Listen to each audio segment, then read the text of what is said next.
Buenos días. Buen día, profesor. Bien.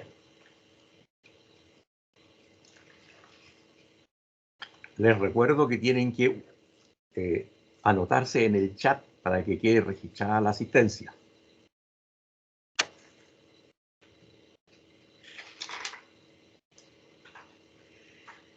Bien, nosotros estábamos viendo el tema de la constitución de los sindicatos. Entonces, el primer punto que habíamos visto era el tema del quórum. ¿Cuántos trabajadores se necesitan para formar un sindicato? Y veíamos que la norma genérica es la que fija en 25 el número de trabajadores mínimo para formar un sindicato, salvo tratándose de los sindicatos de empresa, porque hay normas especiales que ya analizamos, así que no lo vamos a repetir. Ya sabemos que hay normas especiales tratándose de los sindicatos de empresa y que están mencionadas en el artículo 230. Vamos a ver el artículo.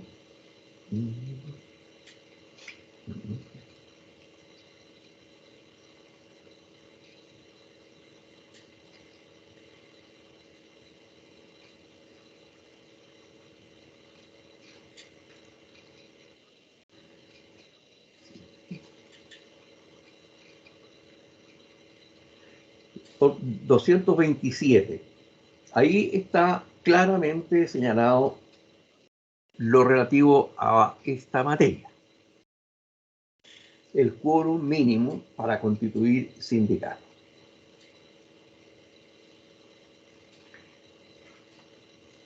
Entonces ahora nos vamos a referir al proceso de constitución del sindicato. Tienen que reunirse en una asamblea el número de trabajadores mínimo que exige el Código del Trabajo, según las circunstancias, de acuerdo a lo que ya hemos visto y que está en los artículos 231 y siguientes del Código del Trabajo. Y específicamente en el artículo 227, que se refiere al sindicato de empresa, que es el que tiene un detalle mayor. Porque el artículo 228 nos dice que para constituir un sindicato que no sea de aquellos a que se refiere el artículo anterior, o sea, que no sea sindicato de empresa. Por lo tanto, si se trata de un sindicato interempresa, se trata de un sindicato de trabajadores independientes, o se trata de un sindicato de trabajadores eventuales o transitorios, basta 25. Se exigen 25 como mínimo para constituir. Uno de los puntos que está contemplado en los convenios, especialmente en el convenio 87, que es el que se refiere a los sindicatos, es dar la mayor libertad posible para que se constituyan los sindicatos. Y además, radicar en el sindicato el derecho a hacerlo. En otras palabras, no queda sujeto a ninguna disposición de autoridad. En la legislación del trabajo del Código de 1931 estaba muy estatizado este tema, al extremo de que para constituir un sindicato, la personalidad jurídica se obtenía en virtud de un decreto del presidente de la República. Imagínense ustedes, para cualquier sindicato, hacer toda la tramitación burocrática que significa llegar hasta el presidente de la República para que firme un decreto específico para concederle personalidad jurídica a ese sindicato. Este es un intervencionismo estatal en la vida sindical que está absolutamente en discordancia con los principios de la OIT sobre la materia. Por eso es que actualmente en nuestra legislación se excluyó cualquier tipo de autorización de un poder público para constituir un sindicato. En otras palabras, los sindicatos se constituyen por la sola voluntad de quienes intervienen. Las exigencias son las mínimas. Primero, que se reúnen en una asamblea. Se juntan todos. Que en esta asamblea se adopten 3 acuerdos esenciales. Uno, constituirse como sindicato, aprobando el nombre del respectivo sindicato, que siempre, en el caso de los sindicatos de empresa, tiene relación en su nombre al nombre de la empresa en la cual los trabajadores se desempeñan. Deben aprobarse los estatutos y debe elegirse a la primera directiva. La situación, como ustedes ven ahora,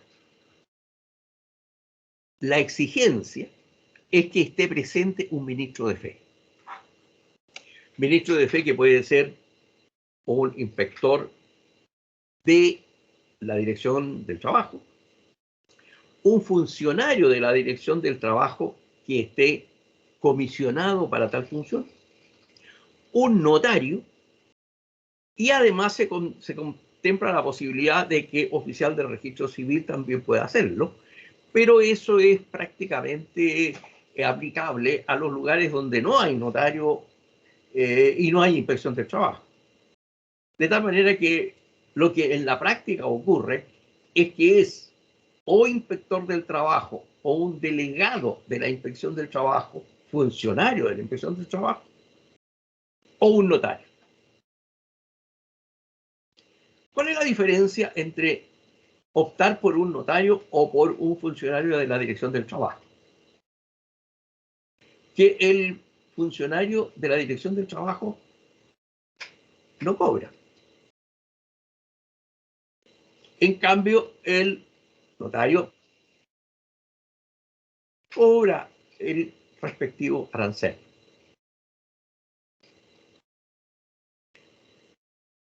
Ahora, si nosotros vemos las exigencias, 1 en el número, 2 en el ministro de fe y 3 en los acuerdos que se tienen que adoptar, vemos que el único tema complejo es el tema de la aprobación de los estatutos.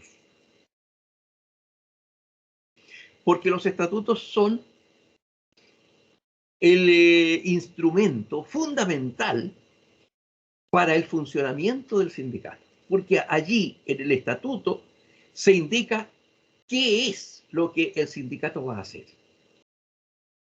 Ahora, este aspecto también es bastante simple, puesto que los fines del sindicato están descritos en el propio Código del Trabajo, que nos dice en su artículo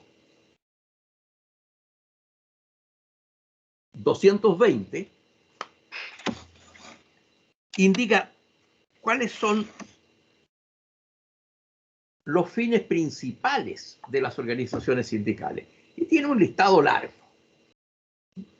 que no es taxativo porque al final, en el numeral 12, después de señalar una serie de funciones que desarrolla el sindicato, en el último numeral se dice, en general, realizar todas aquellas actividades contempladas en los estatutos y que no estuviesen prohibidas por ley. Es bastante amplio. Pero yo le decía que este es el único punto más, diríamos, técnico de la operación de constitución del sindicato, porque hay que elaborar los estatutos. Ustedes comprenden que es un documento extenso que no se va a estar aprobando, no se va a estar recién discutiendo en la Asamblea Constitutiva. No tiene sentido. Es decir, la Asamblea se constituye para aprobar lo ya hecho. Quienes están en la organización del sindicato han tenido entonces que preparar un proyecto de estatutos. Y este proyecto de estatuto es discutido y aprobado en la Asamblea Constitutiva. ¿Por qué yo le digo que esta es la tarea más compleja? Porque la redacción de estatutos requiere de una expedición mayor que simplemente ponerse de acuerdo para constituir un sindicato.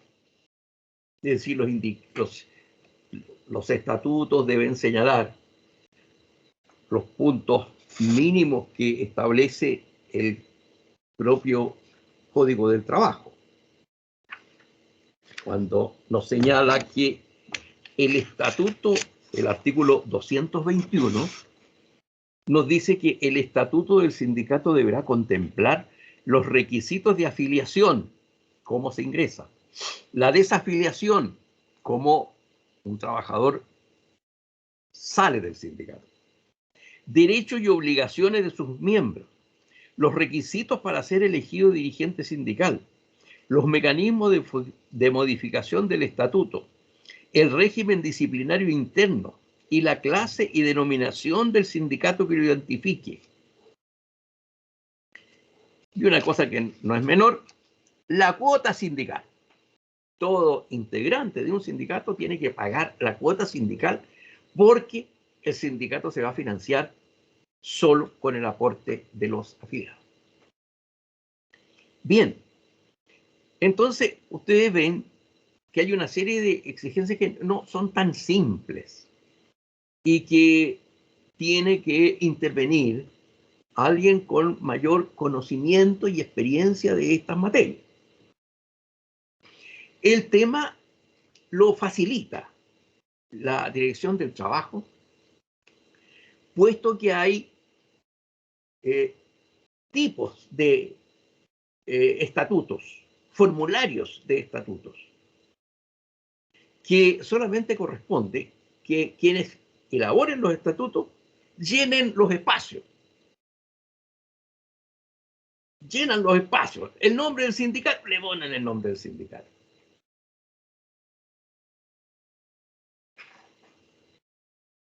Los requisitos que nos dice el artículo 231, todos se completan en el espacio correspondiente.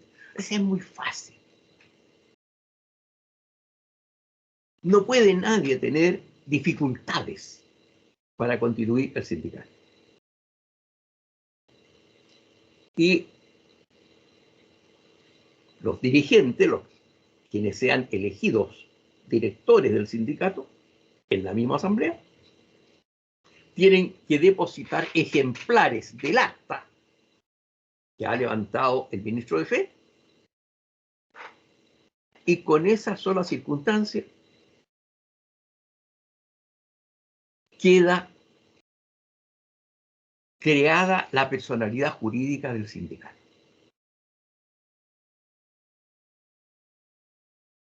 Estamos hablando, por lo tanto, de un procedimiento bastante simple, sencillo.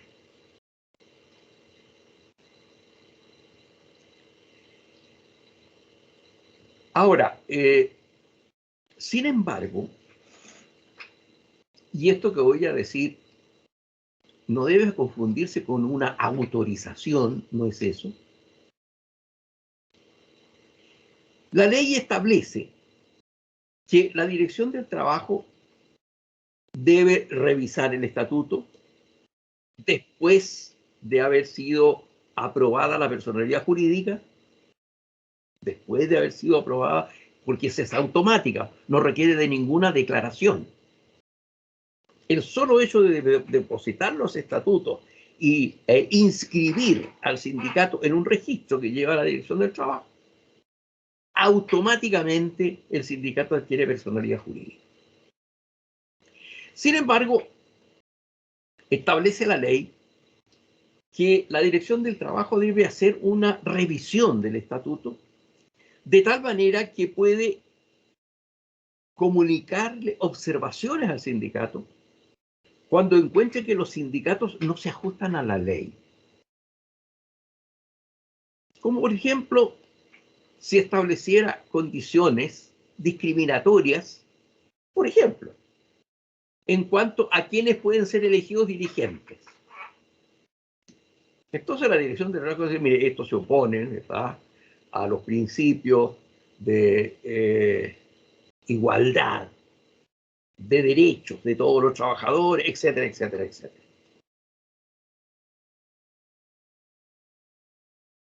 ¿Qué corresponde a continuación? Tiene la Dirección del Trabajo 90 días para ello.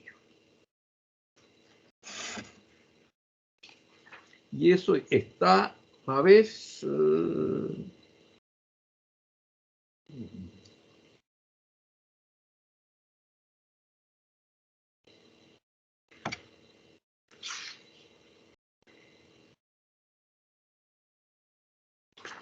no encuentro el artículo en este momento, pero en alguna parte ustedes lo van a encontrar.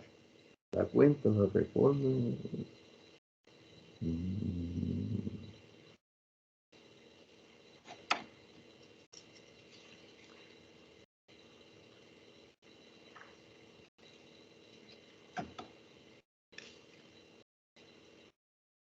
Bien.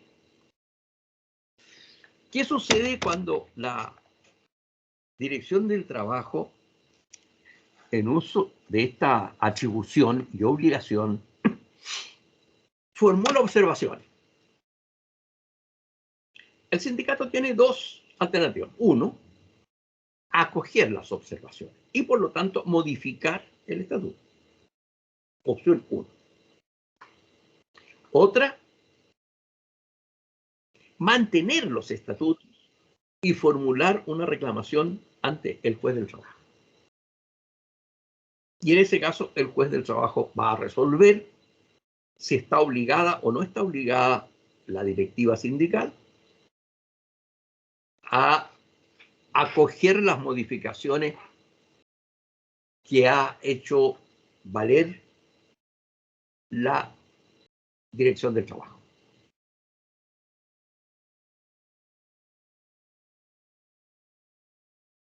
Lo más corriente es que simplemente el sindicato proceda a efectuar la modificación del estatuto en esa materia. Ahora, si resuelve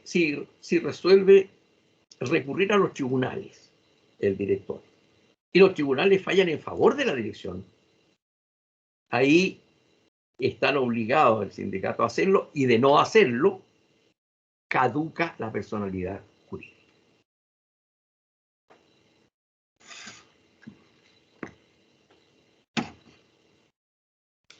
Eso es lo que podemos decir entonces con respecto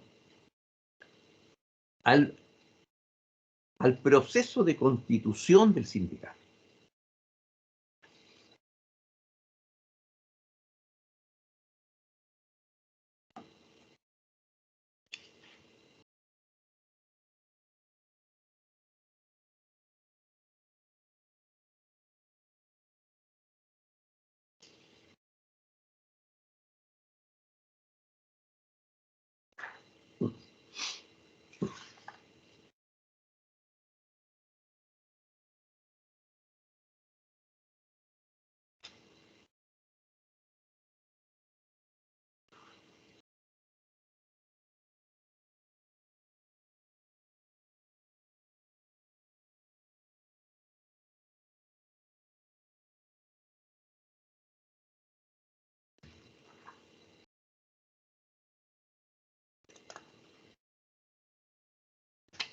Bien.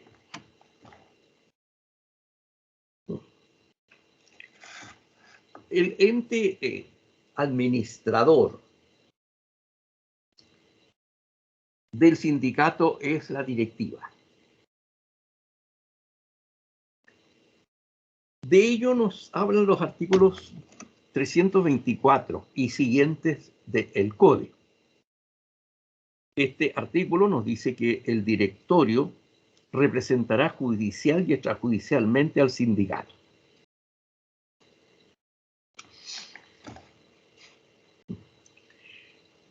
En cuanto al número de directores, la única disposición que expresamente señala el número de directores que tendrá el sindicato es el inciso primero del artículo 235. Es la única situación en que hay un número determinado. ¿Quién nos dice esta disposición? Los sindicatos de empresa. Por lo tanto, esto no es comprensivo de los otros sindicatos,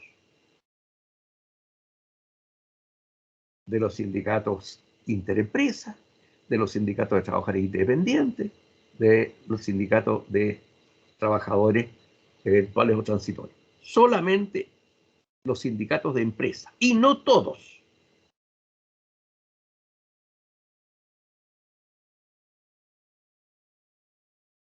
Los sindicatos de empresa que afilien a menos de 25 trabajadores serán dirigidos por un director.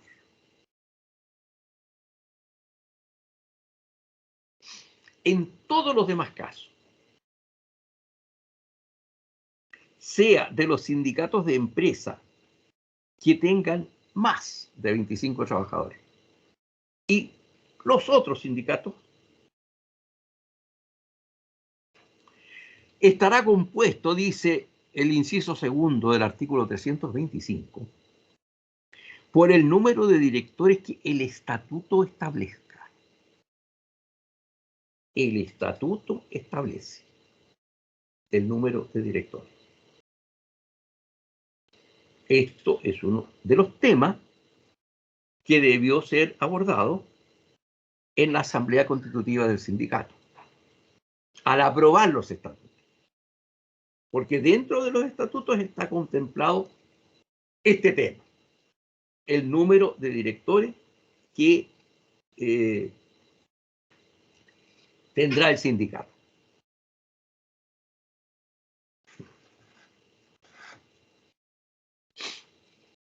Entonces, nosotros nos encontramos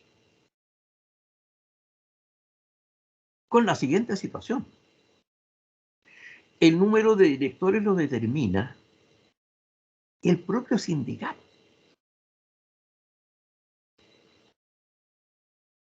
El sindicato aprobó el estatuto y ahí viene expresado el número de directores que el sindicato tendrá. Lo cual entonces puede generar una bastante dispersión en cuanto al número de sindicatos de directores de cada sindicato. Porque cada sindicato determina el número de directores que se establezca.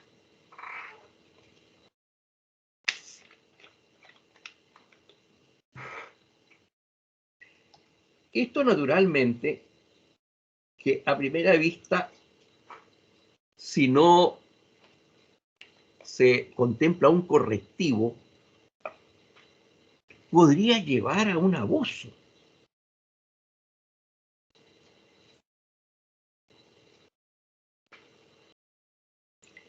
Porque resulta que, como lo vamos a ver enseguida, los directores sindicales tienen una serie de prerrogativas. La principal de las cuales es el fuero.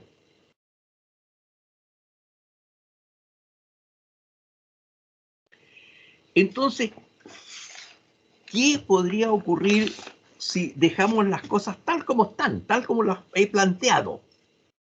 El sindicato fija en sus estatutos el número de directores que tendrá.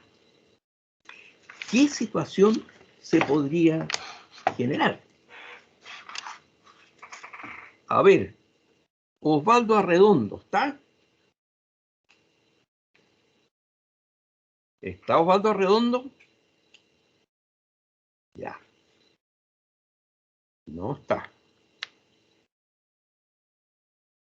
Teresita Cabrera,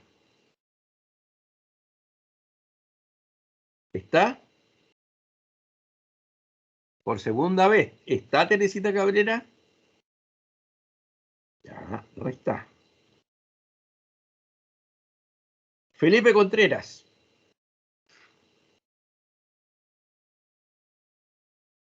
¿Está o no está? Ya. Entonces, al agua.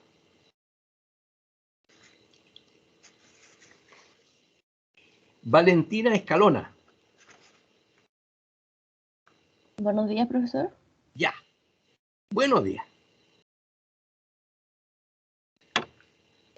Podría ocurrir que en un sindicato que si bien tiene más de 25 trabajadores, pero tiene, por ejemplo, 30 o 35, exista un número bastante alto de directores que podría en verdad solamente ser para favorecerse a ellos mismos y no Oye, a al... ver, por favor, un poquito más fuerte. ¿No se escucha? ¿Se escucha bien ahora? Poco. No se escucha. Pero, Eh, ¿por qué no me repites, por favor? Déjeme ver cómo le subo. ¿Se escucha bien? Sí. Ya, lo que decía era que si en un sindicato que si bien tiene más de 25 trabajadores, Ya. pero no más de 30, y existe un número muy alto de dirigentes, podría al final ser para beneficio personal de estos trabajadores y no del sindicato como conjunto, ya que tendrían beneficios como el fuero que usted mencionaba. Ya está. Eso entonces sería un tema. Imagínate el caso que tú dices. A un sindicato de 30 trabajadores, podrían el estatuto señalar que tendría un directorio compuesto por 25 socios. Podría, pues si eso es libre, ¿verdad? Entonces, eso sería, digamos, una situación en que los 25 tendrían fuero, o sea, casi todo.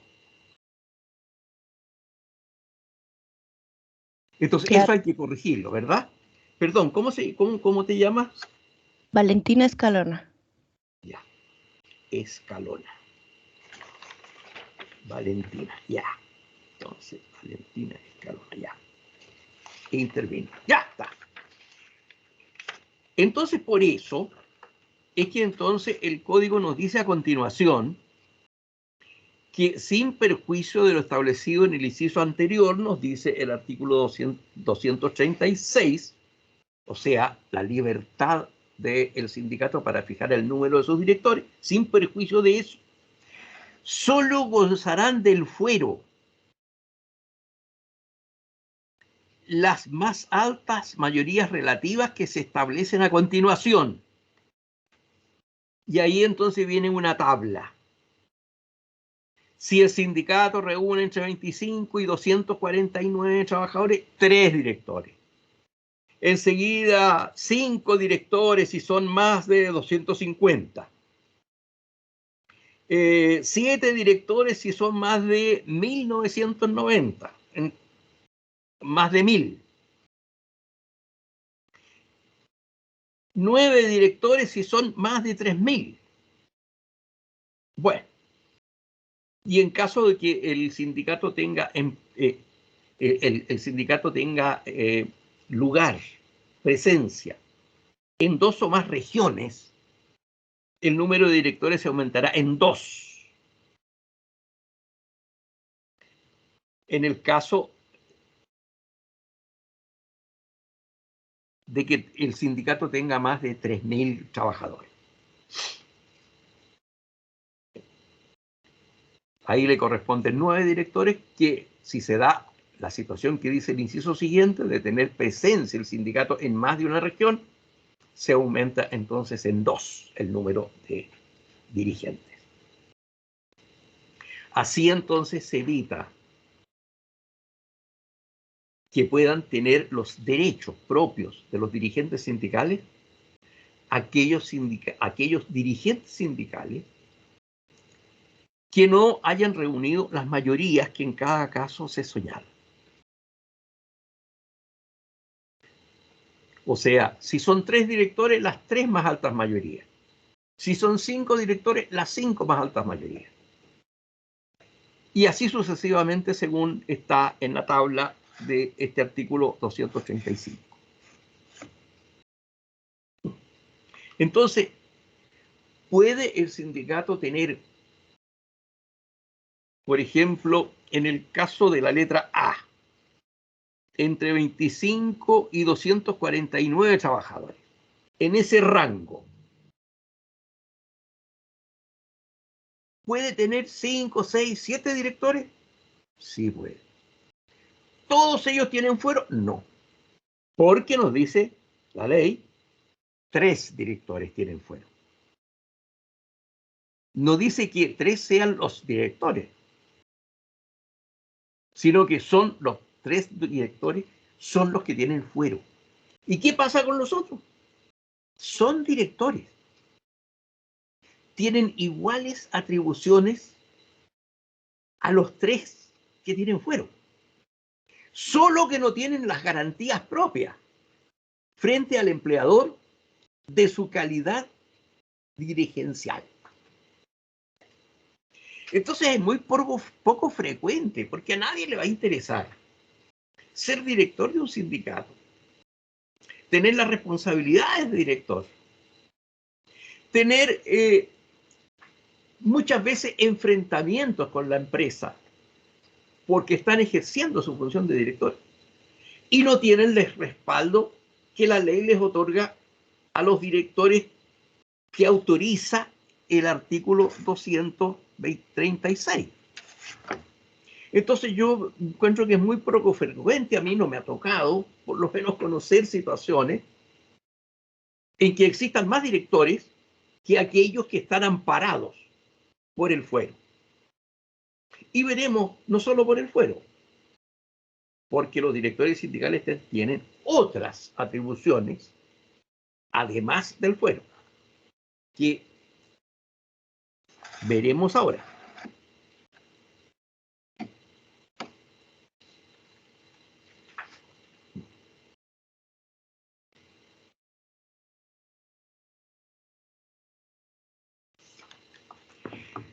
A ver, veamos primero el fuero.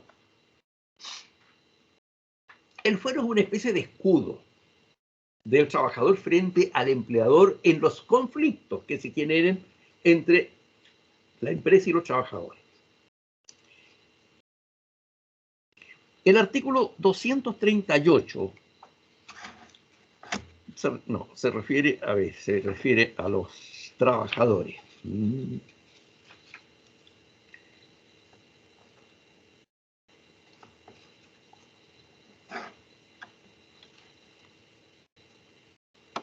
Profesor, parece que es el 243. ¿Perdón? ¿El 243? A ver, el 243. Vamos a ver. Así es. A ver. Entonces,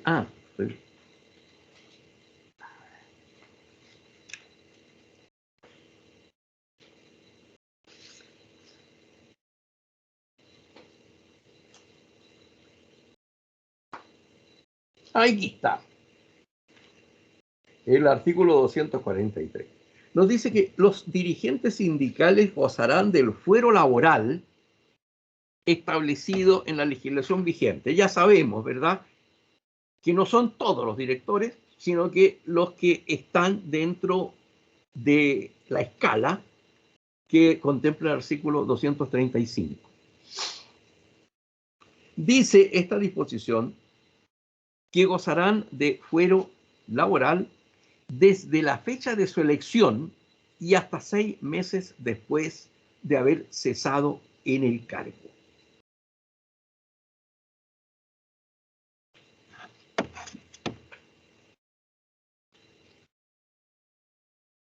Sin embargo,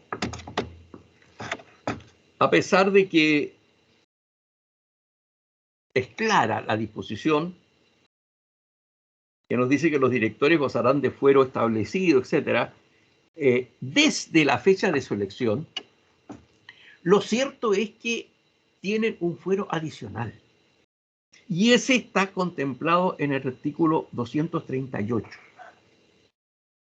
¿En qué consiste el fuero adicional? Es un fuero que corresponde a los candidatos a directores. El artículo 238 nos dice que los trabajadores de los sindicatos de empresa, de establecimientos de empresa, interempresa y de trabajadores transitorios o eventuales que sean candidatos gozarán del fuero previsto en el inciso primero del artículo 243, desde que el directorio en ejercicio comunique por escrito al empleador la fecha en que deba realizarse la elección respectiva. Y hasta esta última, o sea, desde que se comunica a la fecha hasta la elección, hay un periodo que es anterior a la elección. Y durante ese periodo los candidatos tienen fuero. Desde ahí, desde que son candidatos. Y nos señala que la comunicación que el sindicato envíe respecto de los candidatos a directores no puede tener una anticipación superior a 15 días.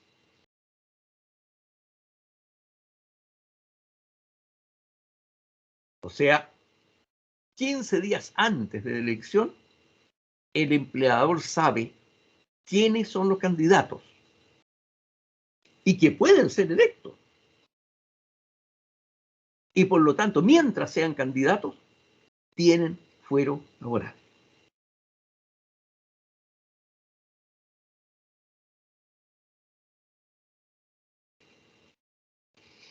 Ahora, ¿y qué ocurre respecto de las elecciones que se hacen en un sindicato que se constituyó, un sindicato nuevo?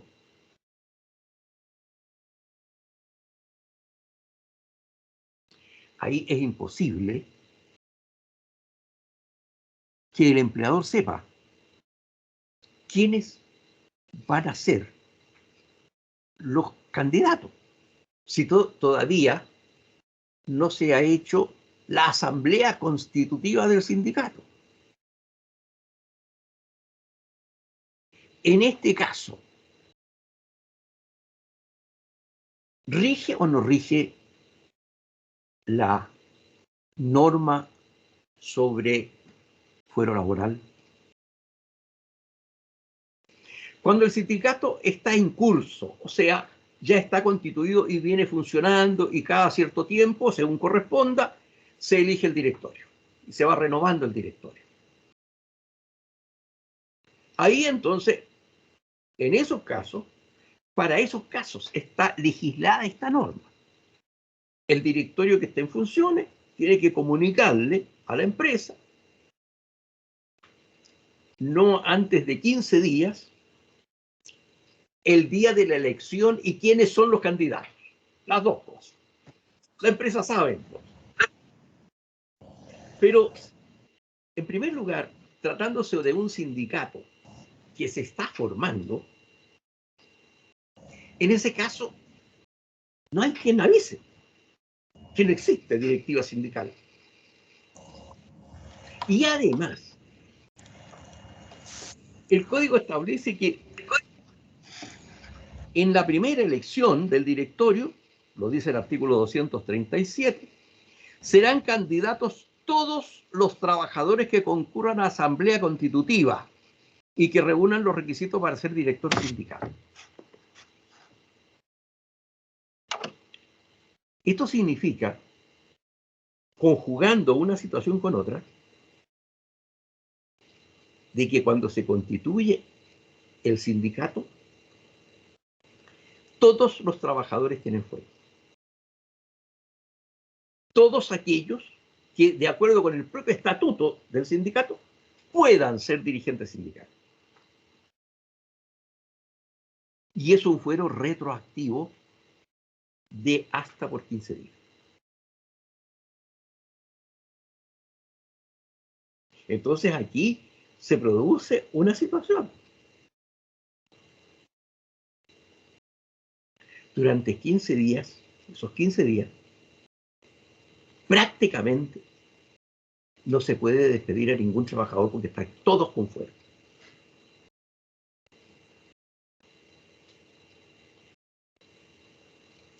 Ahora, esto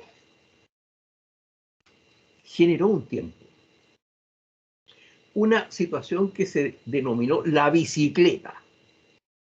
La bicicleta.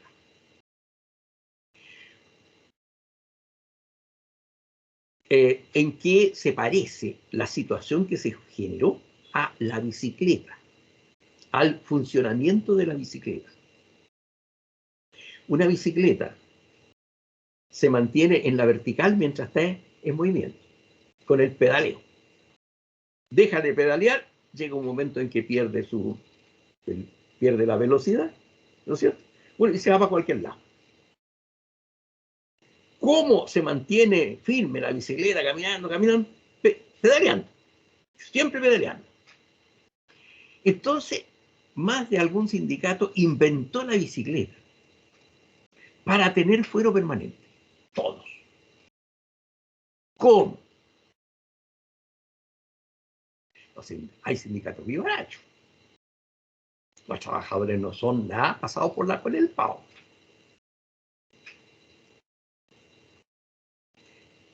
Hacían su elección, qué sé yo, formaban su sindicato. Ya en ese momento perdían el fuero retroactivo. Pero inmediatamente los electos renunciaban y fijaban una fecha de 15 días plazo para la nueva elección, puesto que renunciaban todos los directores. Entonces, por 15 días más, fueron. Y así cada 15 días iban renunciando. Hubo casos en que se mantuvieron 2 años en esa situación. La bicicleta. Y no solamente uno. Fue un sindicato de Valparaíso, de estos dulces, no sé qué dulces, Costa, no sé, que tenían, no sé si todavía estarán, porque estamos hablando de bastantes años atrás, tenían su sede en Valparaíso. La bicicleta. Entonces, se agregó en una modificación al Código del Trabajo un último inciso al artículo 238.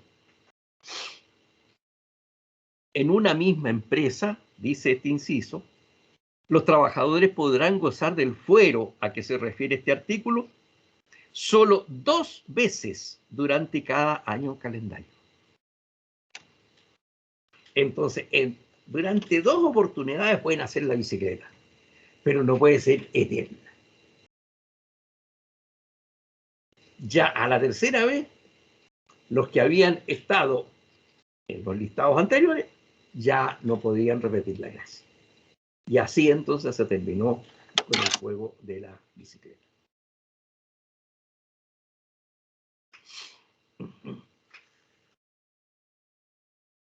Bien.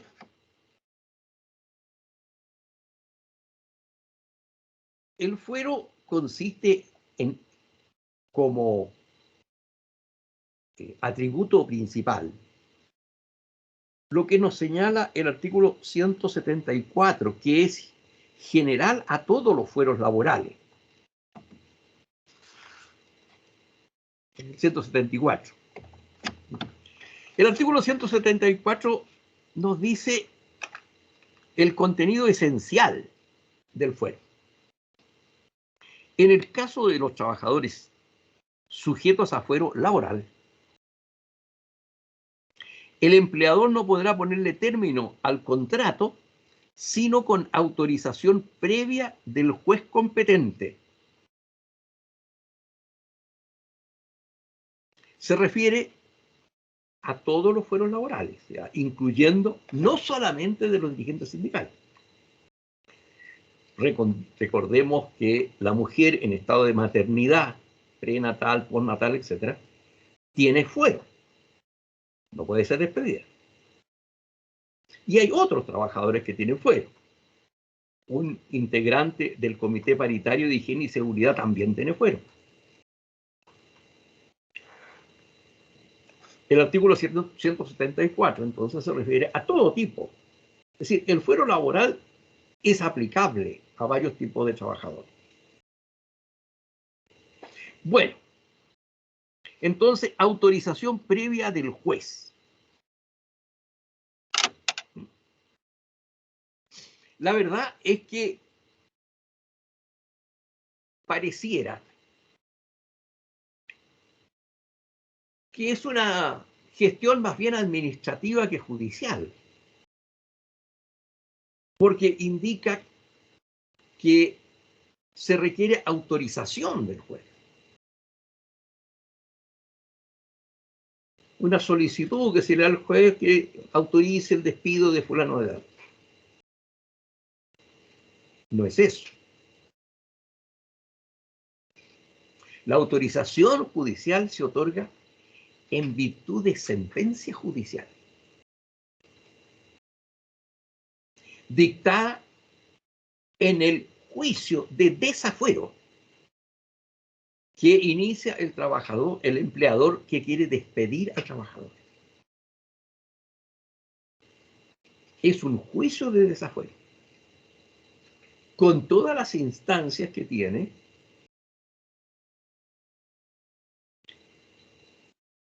el recurso ante la sentencia que dicte el juez laboral respectivo.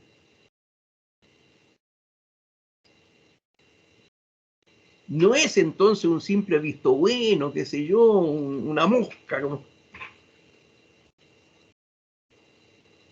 Hay que pedir judicialmente al tribunal competente el desafuero de fulano de tal o de fulana de tal, indicando los motivos. Porque el juez está sujeto a la norma del artículo 174, en el sentido de que podrá concederla, dice el juez, la autorización en los casos de las causales señaladas en los números 4 y 5 del artículo 159 y en las del artículo 160.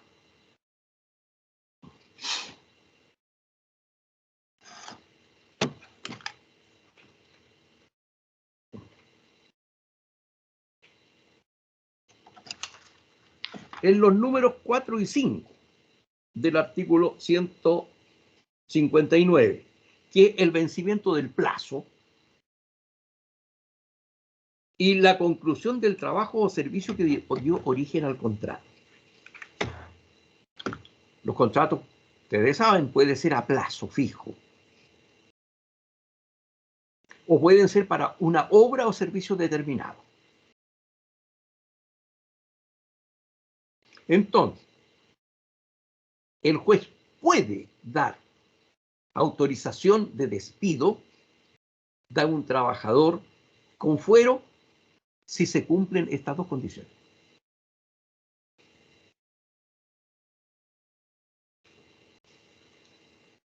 Y también algunas de las situaciones que describe el artículo 160, que es el despido disciplinario. ¿Por qué digo disciplinario? Porque las circunstancias que se dan son todas acciones del trabajador que constituyen grave infracción al contrato de trabajo. Esto ya lo vieron ustedes en derecho individual, el artículo 160 con contempla el despido por culpa del trabajador.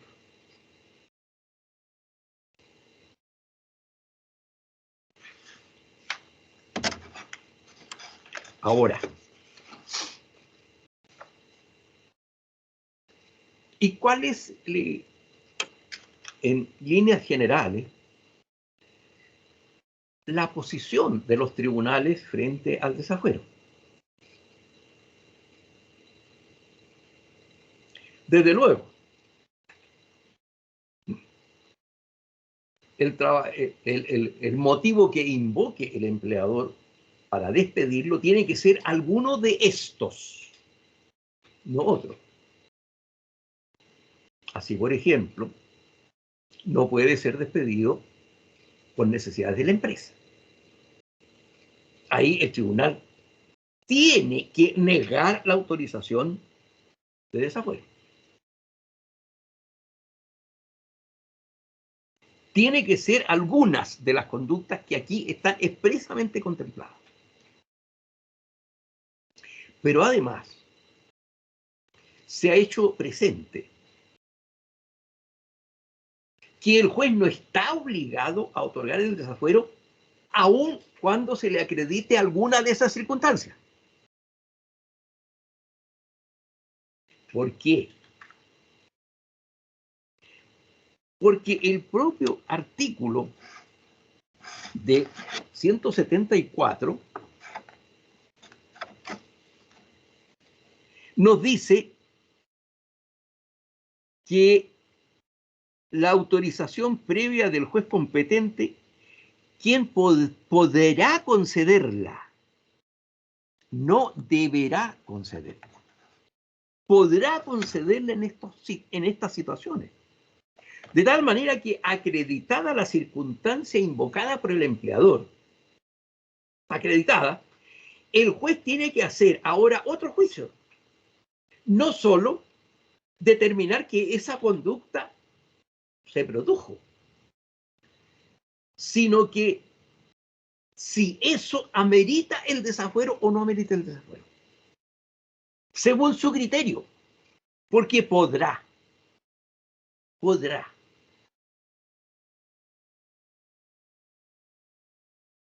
El trabajador, el juez tiene que pesar el hecho ya acreditado. El trabajador faltó 4 días sin aviso. Bueno, el juez tiene que hacer un juicio más allá de que le acrediten que efectivamente faltan esos 4 días y que no dio aviso. Así todo tiene que hacer una segunda, un segundo, digamos, examen. Si eso es tan grave o no como para que el trabajador con fuero sea despedido. Y muchas veces, yo diría que la mayor parte de las veces, no encuentra que el motivo sea tan radicalmente importante de la falta cometida por el trabajador como para autorizar el despido.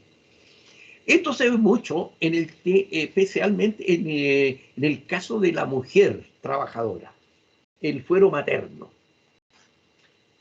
Porque se han dado casos muy frecuentes de que se contrate a una mujer en un contrato de reemplazo. La trabajadora de planta salió con vacaciones o salió con fuero materno. La trabajadora reemplazante, entonces, según su contrato, solo dura hasta el reintegro a sus labores de la trabajadora titular. Pero en el intertanto, esta secretaria de reemplazo también se embaraza. Y ahí se ha discutido mucho el tema de si está amparada esta trabajadora, la reemplazante, por un fuero más allá del tiempo de duración de su contrato y cuando ya se ha reintegrado la trabajadora titular. Entonces, ¿Qué es lo que nosotros vemos en cuanto a la reacción de la jurisprudencia? Generalmente no hay criterios uniformes, sino que uno advierte ciertas tendencias. Y en este caso específico, si se trata de una empresa grande, de muchos trabajadores, entonces el juez dice, bueno, una más, una menos, no va a influir mucho en las finanzas de la empresa. Entonces, ¿qué quieren las dos? Con fuero. Bueno, hasta que termine el fuero. Y sabemos que en el caso de la mujer en relación a embarazo y crianza, el fuero dura hasta un año con posterioridad al nacimiento del hijo. Entonces, sin embargo, ese mismo criterio no lo aplican los jueces cuando se trata de una empresa con pocos trabajadores. Supónganse ustedes un almacén, qué sé yo, chico, que tiene 3 trabajadores. Ya. Y una trabajadora sale con fuero y se contrata una de reemplazo. A ese empresario chico sí no puede soportar la carga de un trabajador adicional a los que tiene, porque el negocio es chico. Imagínense, secretaria de un profesional.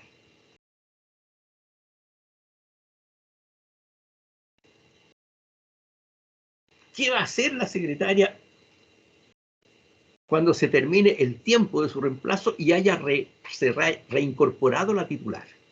¿Dónde la pone? Entonces, estas son las cosas que analizan los tribunales.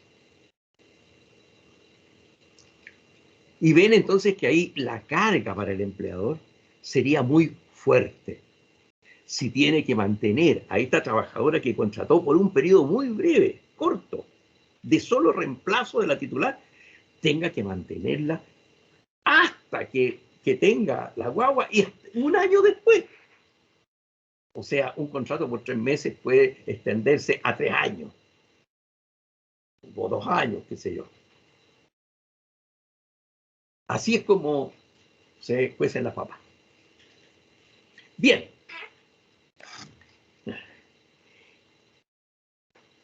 Y los otros derechos que tienen los directores sindicales son los permisos sindicales,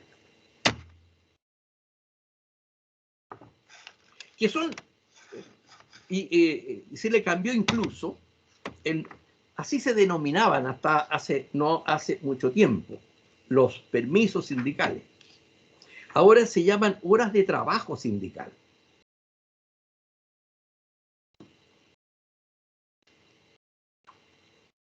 Las horas de trabajo sindical.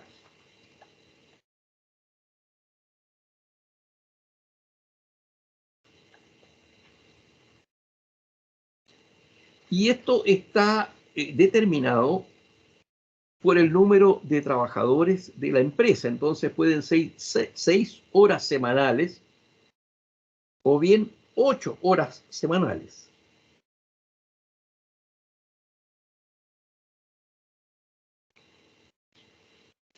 El artículo 249 se refiere a este tema.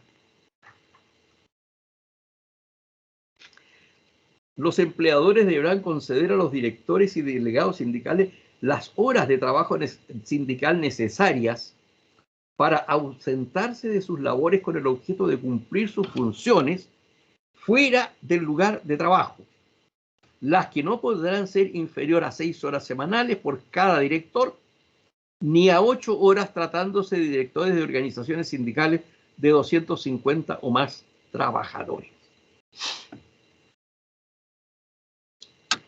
Entonces, estos son los tiempos mínimos que tiene un dirigente sindical para poder realizar sus funciones fuera del lugar de trabajo.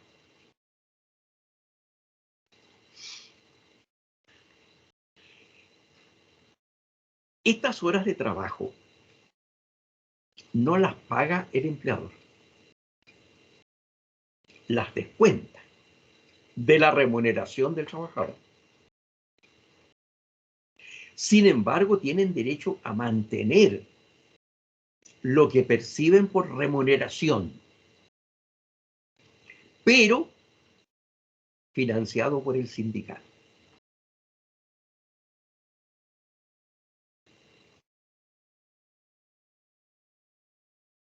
Por eso es que es difícil encontrar que hayan muchos directores sindicales. Más de los que señala el listado que les da el código de quienes tienen fuero. Porque hay que pagarle. Y eso entonces tiene que ser considerado para fijar el monto de la cuota sindical que cada integrante del sindicato tiene que pagar.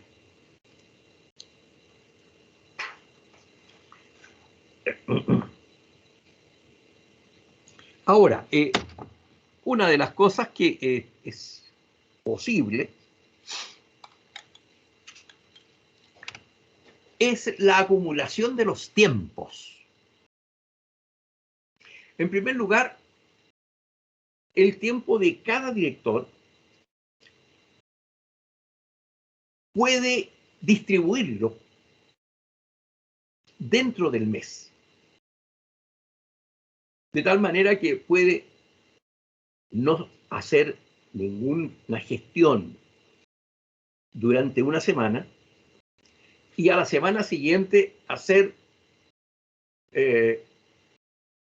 no solamente 6 horas, sino que 12. Puede acumular. Dentro del mes, o sea, no pasarse, dentro del mes puede hacer esa acumulación. El próximo mes puede hacer la misma acumulación, en fin. Pero también es posible traspasarlos del derecho. Un director puede traspasarle a otro su derecho. E incluso, dice la ley, es posible también, en este caso de traspaso, efectuar el traspaso a un director que no tenga fuero.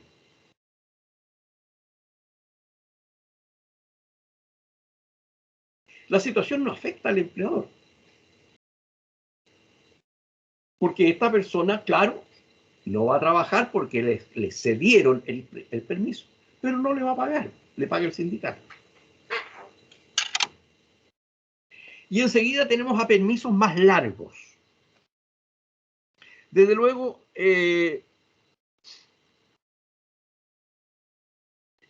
estos límites que se fijaron de 6 horas y de 8 horas semanales se amplían por los tiempos en que los dirigentes sean citados por las autoridades.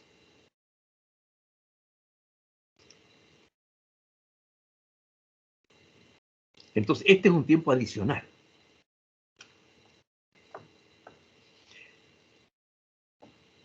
Y el artículo 250 ya establecen mecanismos propios de los sindicatos grandes, de los sindicatos fuertes económicamente. Porque pueden excusarse,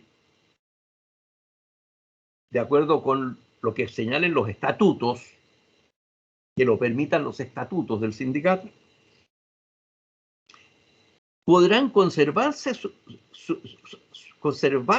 su empleo, dice la letra A del artículo 250, excusarse enteramente de su obligación de prestar servicio a su empleador, siempre que sea por un lapso no inferior a 6 meses y hasta la totalidad del tiempo que dure su mandato. Hay muy pocas, porque son empresas muy grandes, en que los trabajadores se excusan de cumplir su función laboral y se dedican íntegramente a la función sindical durante todo su mandato.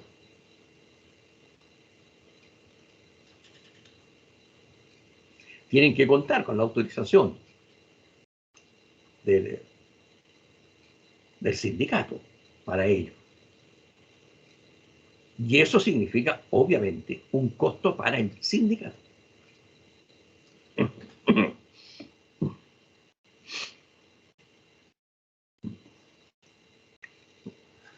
Y hay otra situación que señala el artículo B, que también podrán hacer uso de 3 semanas de horas de trabajo sindical al año para asistir a actividades de formación y capacitación sindical.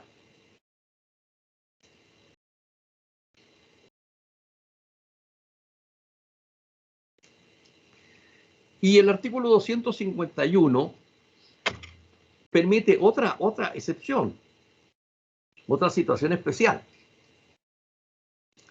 No obstante lo dispuesto en el artículo anterior, que establece la posibilidad de que los directores sean autorizados por el sindicato para convenir el trabajo por tiempos largos fuera de la empresa, en labores sindicales. No obstante ello, los empleadores podrán convenir con el directorio que uno o más dirigentes sindicales hagan uso de licencias sin goce de remuneración por el tiempo que pactare. Yo no sé cómo será la situación actual en Codelco, pero cuando yo la conocí, todos los directores sindicales estaban acogidos a una norma similar a la que en su tiempo contemplaba el Código del Trabajo. Y se excusaban enteramente de realizar actividades de carácter profesional, digamos, y se dedicaban íntegramente a la labor sindical. De hecho, los dirigentes tenían oficinas dentro de la empresa, oficinas privadas dentro de la empresa, y se dedicaban absolutamente a su función sindical.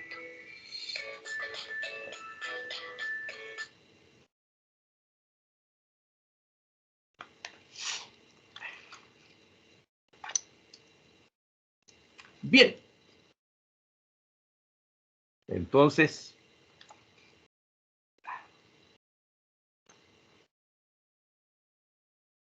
nos vamos al recreo. 5 minutos.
Bien, reanudamos entonces. Empieza la etapa de las preguntas y observaciones. Profesor, Dime. habla Giselle Cortés. Cortés, ya, Cortés. Giselle, ya. A ver, Giselle, ya. Giselle Cortés, ya. Dime. Profesor, lo que no me quedó claro es cuál es el rol de la Dirección del Trabajo en la formación de los estatutos. Mi Ya. pregunta es si este estatuto debe ser inscrito o aprobado por la Dirección del Trabajo para que sea válido. No necesita que sea aprobado. La Dirección del Trabajo tiene un plazo para hacer observaciones, que es distinto. O sea, si dentro de los 90 días la Dirección del Trabajo no hace ninguna observación, no puede hacer observaciones después. No se necesita una declaración de aprobación, no. La personalidad jurídica nace en el momento en que se inscribe el sindicato en el listado de sindicatos que lleva la Dirección del Trabajo, que es el mismo día en que recibe en depósito el acta con la respectiva documentación de la sesión constitutiva del sindicato. No es lo mismo que necesite una autorización a que tenga la posibilidad de hacer observaciones, la posibilidad, no la obligación. De tal suerte entonces que, son muy pocos los estatutos. La gente recurre normalmente a los formularios que la propia dirección y las inspecciones del trabajo tienen disponibles. Entonces no van a ver ahí, no van a venir los respectivos modelos con errores legales. Así que es muy poco lo que ocurre en esto de observaciones.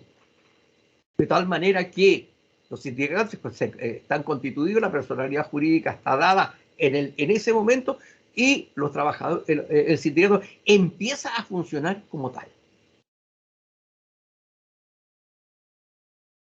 Entonces, la situación que analizábamos, que es la que está en el código, es la posibilidad que tiene la Dirección del Trabajo dentro de los 90 días a efectuar algunas observaciones. Pero no es que se requiera la autorización de la Dirección del Trabajo, porque eso es distinto. Ya, profesor, me No sé queda si está claro clara la ahora. explicación. Sí, me queda muy claro ahora, profesor. Gracias. Ya está. Vale. Continuamos. Hola, profesor, buenos días. Buenos días. ¿Se me escucha? Carlos Colque. Un poco bajo, pero te escucho. Carlos Colque. Jorquera. Carlos Colque. Colque. Colque. Sí.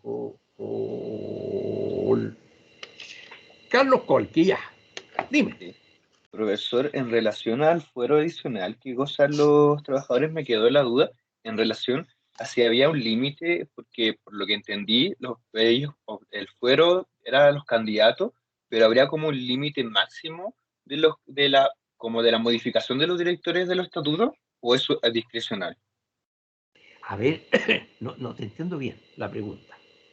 Y por ejemplo, el fuero que gozan los candidatos a directores ¿Sí? en los estatutos, ¿tiene algún límite, por ejemplo, durante No. toda la constitución? ¿O ellos A pueden ir ver, renovando?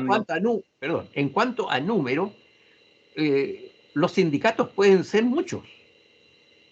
Y en cuanto al O fuero sea, ese adicional, fuero de hasta 15 días, que es el fuero de candidato, dura claro, mientras son candidatos, o sea, hasta el momento de la elección.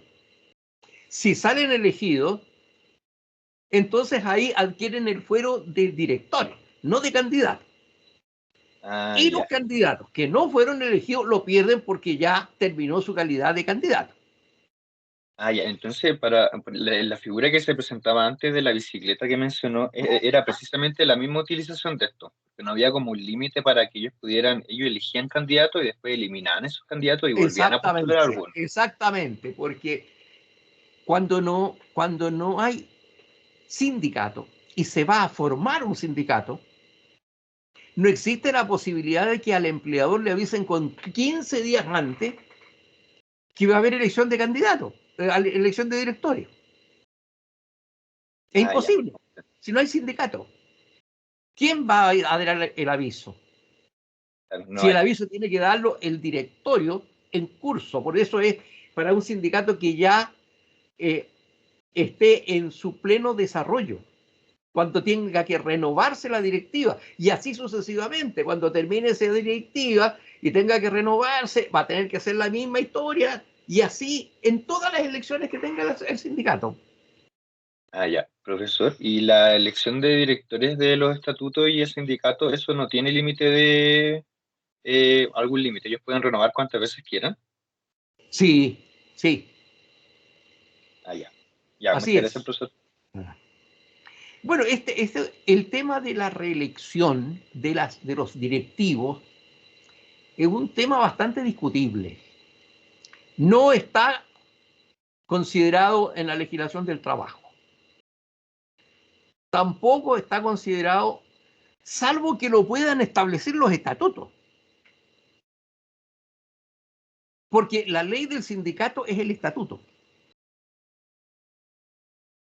Lo que nos dice la ley es el rango de tiempo que puede durar la calidad de director sindical, que es entre 2 y 4 años. O sea, depende del estatuto que el directorio se renueve a los 2 años, a los 2 y medio, qué sé yo, hasta 4. Ya, profesor, no es lo último. Y respecto a la elección de los mismos directores, ¿es un mecanismo interno de cada sindicato que está establecido en los estatutos? ¿Es particular para cada sindicato?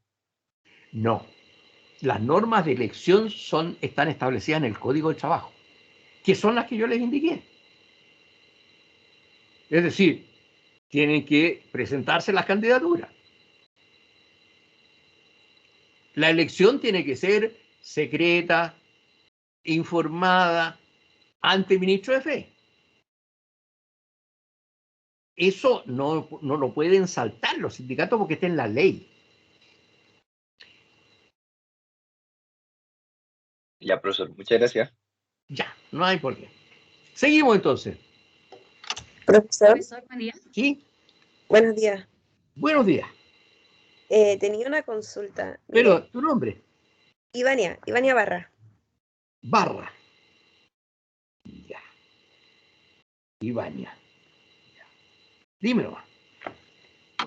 Te escucho. Bueno, hemos hablado de la negociación colectiva, pero respecto a los trabajadores, ¿Ya? tenía una duda sobre cuál es la importancia que tiene la negociación colectiva, pero para la empresa. A ver, la verdad es que para la empresa no tiene mucha importancia la negociación colectiva. Porque normalmente la naturaleza de la negociación colectiva es el incremento de los derechos del trabajador. Entonces, no es precisamente lo que más le interese a la empresa, es incrementar los derechos del trabajador. Así que la empresa, digamos, no, yo diría, obviamente tiene un papel pasivo, en el sentido que no puede oponerse. Vamos a ver más adelante las prácticas antisindicales y las prácticas desleales en la negociación colectiva. Pero interés, yo no conozco ninguna empresa que esté interesada en que los trabajadores le presenten un proyecto de contrato colectivo. Ah, ya, profesor, porque esa era Esto la es duda dada que la tenía. naturaleza de la negociación colectiva. Entonces ellos tienen que seguir la ley nomás, ¿cierto?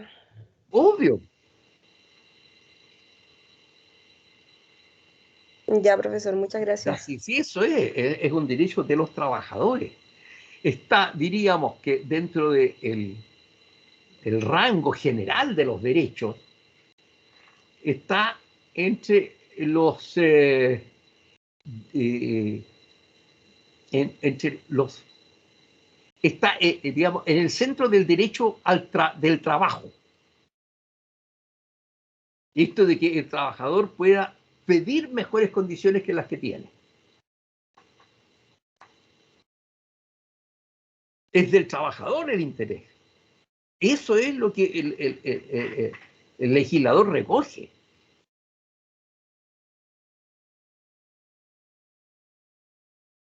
Yo no conozco ninguna empresa que ande detrás de los trabajadores para que negocien colectivamente. Si eso es, eh, digamos, es ilógico.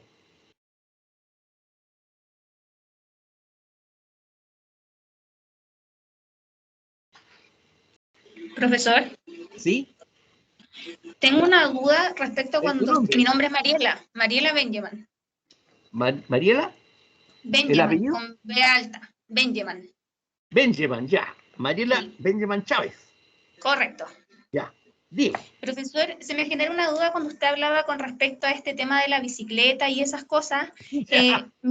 Mi duda surge respecto a que si los estatutos de los sindicatos pueden establecer sanciones para los socios, más allá de las que están establecidas en el Código del Trabajo respecto a las prácticas desleales o antisindicales, ¿pueden ellos establecer unas sanciones particulares o solo se deben regir por el Código del Trabajo respecto a esto?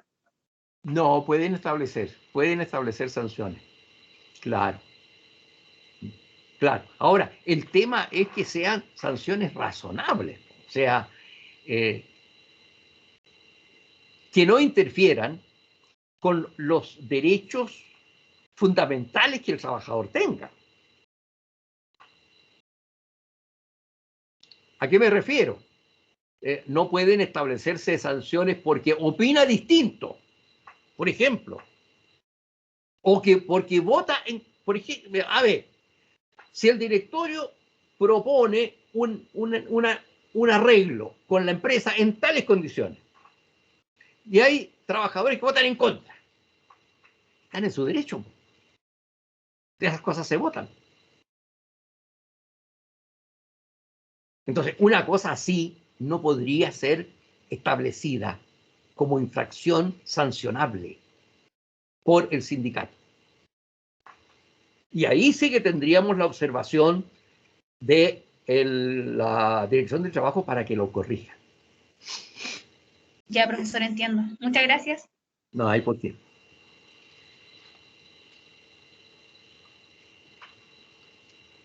Buenos días, profesor. Buenos días. Mi nombre es Macarena González. González. A ver, espérate, González. Macarena. Ya, dime. Profesor, recién estábamos hablando sobre el directorio, pero mi pregunta va asociado, ¿verdad que hay empresas que tienen una inclusión laboral en la cual establece cierto porcentaje de mujeres, cierto porcentaje con personas con discapacidad? Pero en esta parte del directorio sindicales, ¿existe un porcentaje establecido solamente para las mujeres? ¿O eso No, no? o sea, a ver, existe lo que se llama la inclusión, en el sentido de que el directorio tiene que, eso no lo hemos alcanzado a ver todavía, pero tiene que tener un número de mujeres en el directorio, todo sindicato. Ah, ya, Esto profesor. es en el caso de que no tenga en forma natural directores. O sea, mujeres que fueron electas como directores. Entonces, si eso no se da, si no se elige a una mujer dentro del, o un porcentaje de mujeres dentro del directorio, ahí sí que tienen que incorporarse mujeres adicionales. Profesor, Eso nos falta por verlo todavía. Pero es así. Es una obligación que se agregó al Código del Trabajo, no sé, hace unos 4 o 5 años atrás. Muchas gracias, Más profesor. en detalle lo vamos a ver en la continuación de la materia referente al directorio. Ya, profesor, muchas gracias. Ya. Mira, de todas maneras te voy a agregar, para mayor información, el artículo 272 del Código del Trabajo trata de esta materia. Todavía no hemos llegado a eso. Por eso. Pero ¿qué nos dice? El estatuto de las federaciones, pero lo mismo está para los sindicatos, deberá incorporar un mecanismo destinado a resguardar que sus directorios estén integrados por un número de directoras no inferior a 1/3 del total de sus integrantes con derecho a fuero. O sea, de donde se eligen 3 directores, a lo menos tiene que haber una mujer dentro de esos 3.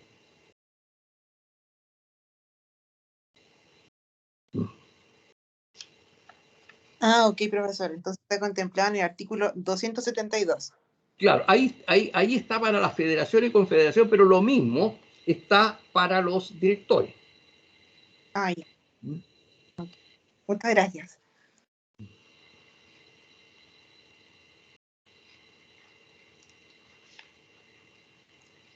Bien, seguimos.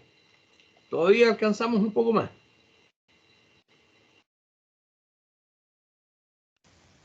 Hola, buenos días, profesor. Buenos días. Aquí Jeremy Álvarez. Ya, Álvarez. Jeremy Álvarez, ¿verdad? Sí. Ya. Adelante. Quisiera preguntarle sobre qué sanciones o multas pueden someterse los empleadores que no respeten los acuerdos que se realicen en una negociación colectiva dentro de un sindicato. ¿Existen sanciones hacia los empleadores o qué sucede? A ver. Vamos adelantando materia. La negociación colectiva termina en un contrato colectivo. Y el contrato colectivo tiene mérito ejecutivo. De tal manera que si el empleador no cumple,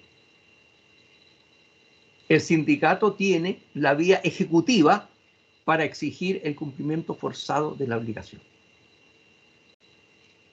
Ese es el resultado, porque es un contrato. Por eso es contrato colectivo. Contrato. ¿Qué pasa frente al incumplimiento de un contrato? La vía judicial. Y tiene, en virtud de la ley, el contrato colectivo tiene mérito ejecutivo.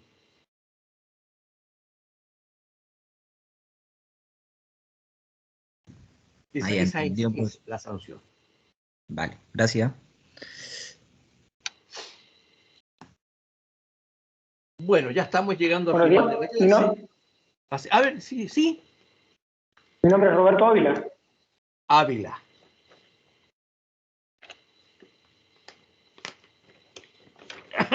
A ver, Ávila, acá está. Roberto Ávila, ya. Adelante. Profesor, mi pregunta es relacionada con el fuero y uno de los aspectos que considera el fuero a los trabajadores es el pertenecer al comité paritario. Sí. Recuerdo, ya. En tal caso, el trabajador no puede ser despedido sin autorización del juez, ¿verdad? Así es. De acuerdo al artículo 174. Así es. Lo pregunto esto porque en una parte yo vi por ahí que un trabajador lo despidieron por el artículo, invocando el artículo 160, número 7, esto es incumplimiento grave de las obligaciones que impone el contrato. ¿Ya? Entonces, yo, de acuerdo a lo que usted me dice, ahí habría una situación que no se ajustaría a la normativa legal que impone el Código de Trabajo. A ver, para despedirlo, en esas condiciones tienen que solicitar la autorización. Ya, ok, ya. O sea, si lo demandaron de desafuero y el juez otorgó la autorización, eso está correcto. No, pero aquí simplemente lo despidieron, le presentaron la carta de despido, invocando los artículos 160, número 7, y eso es todo. A ver, a ver, hay que tener cuidado porque en el caso del comité paritario es uno el que tiene fuero, no los tres. No, ya, ok.